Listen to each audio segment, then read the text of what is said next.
Hayal edin, uçsuz bucaksız beyazlıkların arasında kaybolmuş, rüzgarın hiç susmadığı bir yer. Göz alabildiğine uzanan buz tabakalarının arasında yürüdüğünüzde insan yaşamına dair neredeyse hiçbir iz göremeyeceksiniz. Bu yer, yeryüzünün en soğuk, en uzak ve en gizemli kıtası Antarktika. Antarktika keşfedilmesi en zor yerlerden biri. Ancak aynı zamanda insanların merakını en çok cezbeden kıta. Yüzlerce yıldır denizcilerin, bilim insanlarının ve maceracıların ilgisini çeken bu devasa buz kütlesi hem tarihsel hem de bilimsel olarak çok önemli bir yere sahip. Peki Antarktika'ya nasıl gidilebilir? Bu kadar zorlu bir ortama insanlar neden ayak basmak istiyor? Ve gerçekten de orada neler oluyor?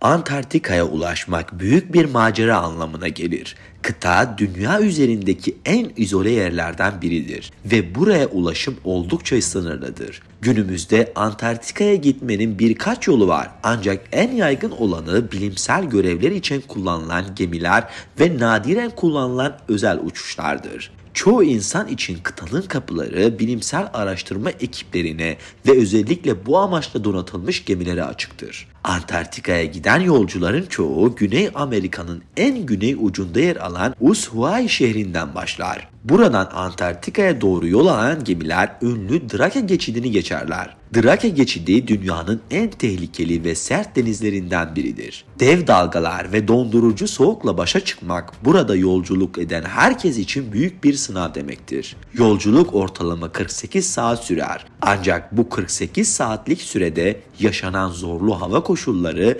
bazen günlerce sürebilecek bir kabusa dönüşebilir. Kıta üzerinde ise ulaşım daha da zorlaşır. Kıyıya ulaştıktan sonra buz kırıcı gemilerle ya da kıtanın iç bölgelerine ulaşmak için özel uçuşlarla seyahat edilir. Bu aşamada ise dondurucu soğukla başa çıkmak en büyük meydan okumadır. Sıcaklık kış aylarında -80 dereceye kadar düşebilir. Antarktika'nın gizemli dünyasına ulaşmaya çalışan ilk kaşifler 18. ve 19. yüzyıldaki denizcilerdi. Bu denizciler arasında en ünlülerinden biri James Cook'tu.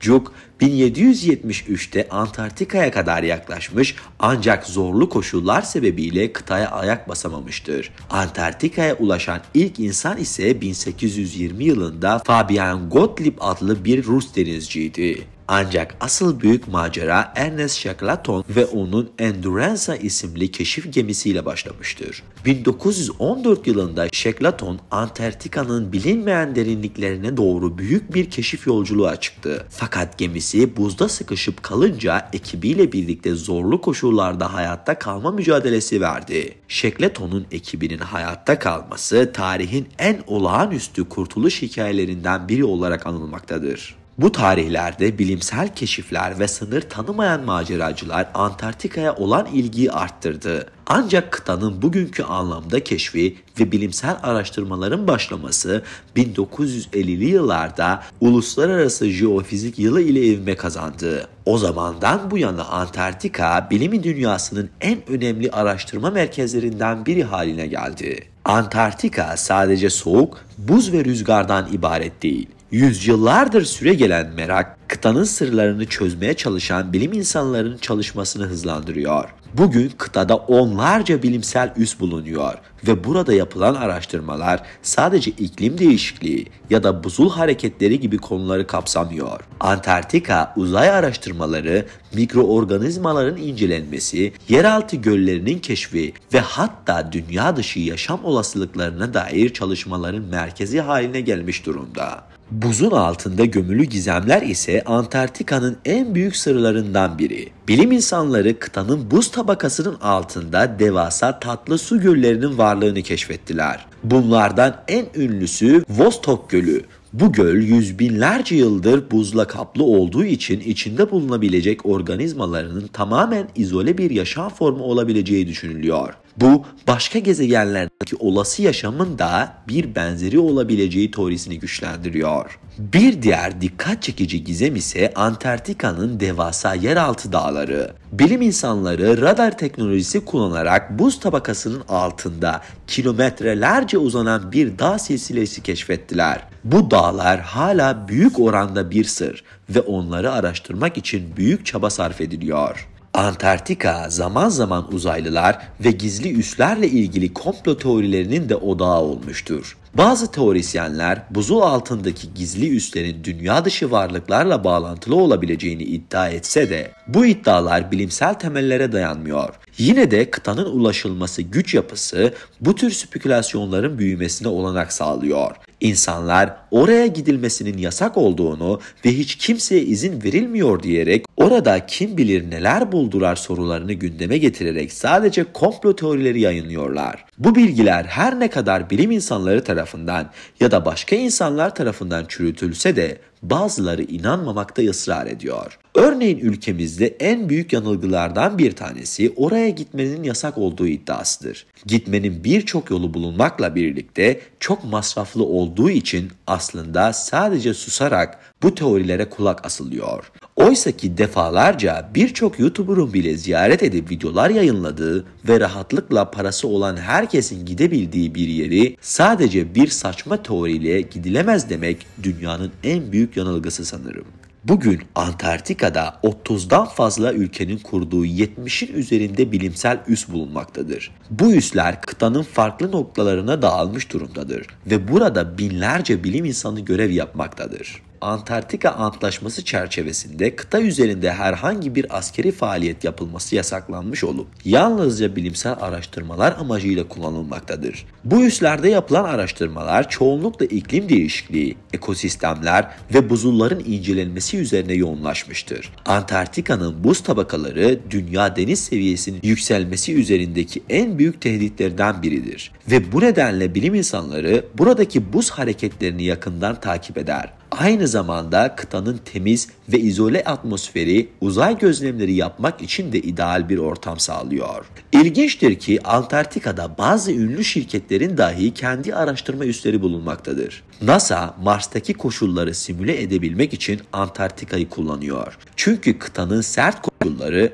Mars'ın yüzeyine oldukça benzerdir. Bu nedenle buradaki araştırmalar gelecekte Mars'a yapılacak insanlı görevler için önemli bilgiler sağlar. Antarktika'nın büyüleyici tarihi ve eşsiz doğası insanlığın hem bilimsel hem de keşif ruhunun bir yansımasıdır. Beyaz kıta hem dünyanın en büyük doğal laboratuvarı hem de insanlığın en büyük meydan okuma alanlarından biridir. Bu zorlu şartlara rağmen orada yürütülen araştırmalar geleceğin dünyası ve belki de evren hakkında önemli sırları barındırıyor olabilir. Antarktika derinliklerinde hala keşfedilmeyi bekleyen sırlarla dolu. Gelecekte belki de bu beyaz kıta insanlık tarihinin en büyük keşiflerine ev sahipliği yapacaktır. Buzun altındaki bilinmeyen göller, dünyanın iklimini anlamaya yönelik çalışmalar ve başka gezegenlerdeki yaşamın izlerini burada bulabiliriz. Antarktika'nın hikayesi sadece tarihsel olaylarla sınırlı değildir. Aynı zamanda insanlığın keşfetme tutkusunun ve doğanın gücüne karşı koyma çabasının bir sembolüdür. Antarktika'nın el değmemiş doğası, kıtaya dair pek çok komplo teorisinin ortaya çıkmasına yol açmıştır. Antarktika'nın uçsuz bucaksız boşluğu kimsenin gözünden kaçmayan bir gizem unsuru taşıyor. Birçok insan kıtanın bu kadar izole olmasının ardında sadece doğanın sert şartlarının değil, aynı zamanda gizli hükümet projeleri veya dünya dışı varlıklarla ilgili sırların saklı olduğunu iddia ediyor. En çok bilinen komplo teorilerinden biri Nazilerin Antarktika'da gizli üsler kurduğu iddiasıdır. İkinci Dünya Savaşı'ndan sonra bu iddialar geniş çapta yayıldı. Nazilerin savaştan sonra Antarktika'ya kaçtığını ve orada gizli teoriler geliştirdiğini öne sürdü. Bu teoriler kanıtlanmamış olsa da özellikle bilim kurgu ve tarih meraklıları arasında hala ilgi görebiliyor. Bunun yanında Antarktika'da uzaylıların izleri bulunduğu iddiaları da popüler bir komplo teorisi haline geldi. Özellikle kıtanın uçsuz bucaksız alanlarında yer alan bazı ilginç coğrafi şekiller uzaylı yapılarına benzetilerek tartışmaların odağına yerleştirildi. Ancak bugüne kadar bu iddiaları destekleyen herhangi bir bilimsel kanıt bulunmamaktadır. Yine de Antarktika'nın ulaşılması zor yapısı bu tür spekülasyonları daha da çekici hale getirebiliyor. Antarktika, doğanın en sert yüzünü gösterdiği, insanlığın sınırlarını zorladığı ve bilim dünyasının derinlemesine keşifler yaptığı eşsiz bir bölge. Yüzyıllardır süregelen bu beyaz kıta merakı sadece keşfetme arzusuyla değil, aynı zamanda geleceğin bilimsel devrimleriyle de şekilleniyor. Soğuk, tehlikeli ve çoğu zaman ulaşılamaz olan Antarktika, bilim insanları, kaşifler ve maceracılar için daima bir hedef olmuştur. Her ne kadar orada yapılan araştırmalar büyük ölçüde bilimsel ve barışçıl amaçlarla sınırlı olsa da, kıtanın altında hala çözülmeyi bekleyen birçok sır bulunuyor. Antarktika, insanlık için sadece bir keşif noktası değil, aynı zamanda dünyamızın en büyük gizemlerinin saklı olduğu bir yer olarak da tarihin tozlu sayfalarında yerini almaya devam ediyor. Belki de bir gün Antarktika'nın buzları eridiğinde altından çıkacak sırlar tüm insanlığın hayal gücünü zorlayan yeni keşiflerin kapısını aralayacaktır. Ama o güne kadar bu beyaz kıta insanlığın sonsuz merakını ve keşfetme tutkusunu beslemeye devam edecektir. Daha fazla içeriğe ulaşabilmek için kanalıma abone olabilir, video isteklerinizi iletmek isterseniz Instagram hesabımdan bana ulaşabilirsiniz.